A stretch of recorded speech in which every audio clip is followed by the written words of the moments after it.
Welcome back to Till All Are Done, the show where we aim to cover one toy for every character in the Transformers universe. G1 is the jet plane we are flying on right now, and if you want to follow the series from the very beginning, check out the playlist linked in the description or click the card in the corner. But the best way to stay tuned for new episodes is to subscribe and see which figures and characters pop up next. With two of the three main seekers covered, let's waste no time and let our boy Skywarp take us back to a simpler time. In fact, I wasn't even born yet, so much simpler for me. The first seeker toy ever released for the Transformers was 40 years ago in 1984. But what many people don't know, except for die-hard Transformers fans, is that the mold is a year older than that and was created for another toy line. Originating from Japan, the toy line Diaclone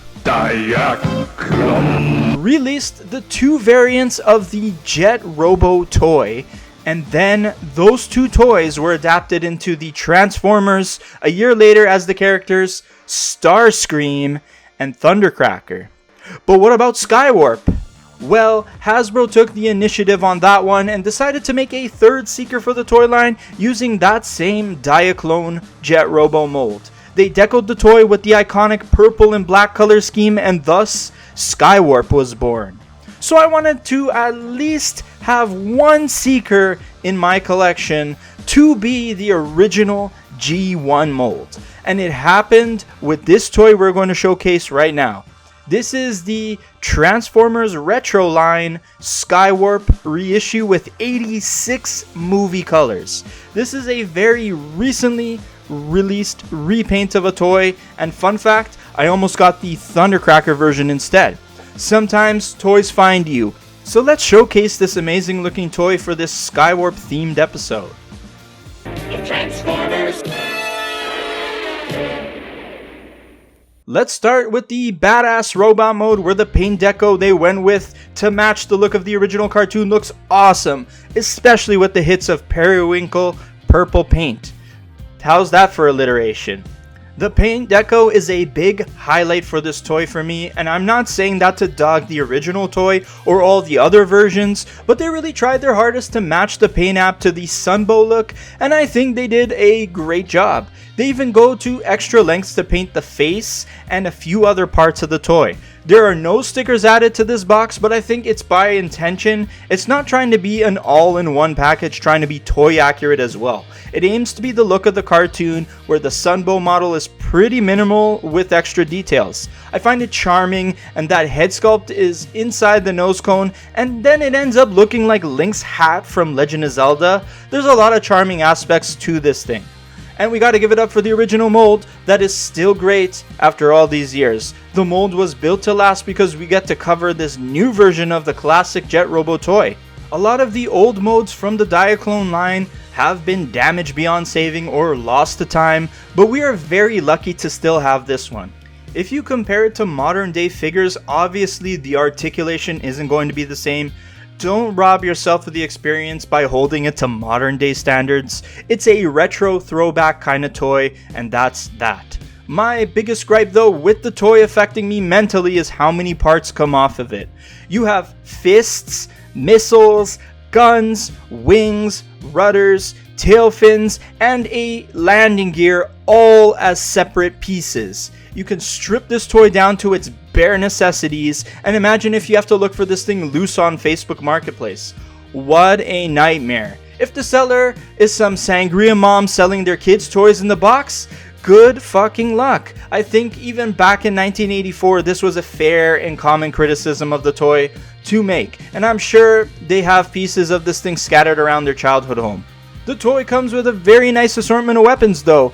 You have the classic null rays, which are spring-loaded to fire missiles. This is chicken soup for my soul, because the Beast Wars era I grew up with had a lot of weapons that fired missiles like this. The spring action is pretty good, but I can't help wondering if they nerfed its power. Let me know in the comment section if I'm wrong about this. I had toys that could shoot missiles across the room, and this doesn't do that. You also have different missile types you can shoot, which is sweet. There is the bomb missile type, which will extend the length of the null rays for a sweet look, so long as you don't accidentally touch the hair trigger, which if you blow on it, the missile will fire. The other cool weapon that comes with it is Megatron. Here he is in his Walther P38 mode, so now you guys can stop asking Hasbro for it. I kid. But honestly, this is the closest we're going to get to having a gun Megatron, and Skywarp here can wield him in either fist. The gun splits and the top half sits in the handhold on the top, and the bottom half of the gun with stabilizer on it slots into the peg that sits on the bottom of the hand. Now it doesn't peg on very well, you really have to force it into the part or into the peg. I think the excess paint they used on the fist slightly increased the size of the peg, so now it's more prone to falling off. A bit of a bummer, but you could also sand the peg down a little bit at the risk of shaving off some of the paint.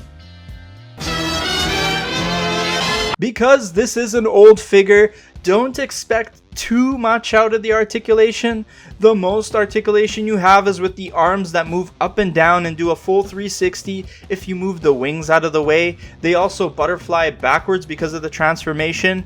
The wings themselves can rotate because they are pegged in, and the peg is on a joint that moves at a 45-degree angle towards the back. You can tilt the head back a bit, but the cockpit moves with it. The actual head itself doesn't rotate or move itself. And then you have the feet that can be tilted up, but this is more for the transformation and less for posing. And that's it. Super simple by today's standards, yes, but imagine back then 40 years ago. It must have caused a nuclear reaction in people's heads that you could have a toy like this that's somewhat articulate and kind of an action figure and a jet fighter at the same time. That's where we will take this toy next, so let's transform our Seeker buddy into his stellar looking jet mode. It involves a bit of parts forming and leaving pieces off to the side like the fists and the Megatron gun, but it's one of those times I'm just not going to start convulsing because there's nowhere to store the fists. It just is what it is. This is how it was back then. From there, I love the way the nose cone and cockpit rotate around the chest cavity to combine together, and the arms just folding into that space to clear the gap. Then the rest of the transformation involves rotating wings, rudders, and the feet to reveal the back landing wheels. The cockpit opens up, and this is where I like to store the landing gear when in robot mode so I don't lose it. Place it in the peg hole on the bottom of the nose cone, and wow. We now have Skywarp in his F-15 Eagle jet fighter mode, and it looks really great, especially in this color scheme. Add on the null rays onto each side of the wings and it just looks divine.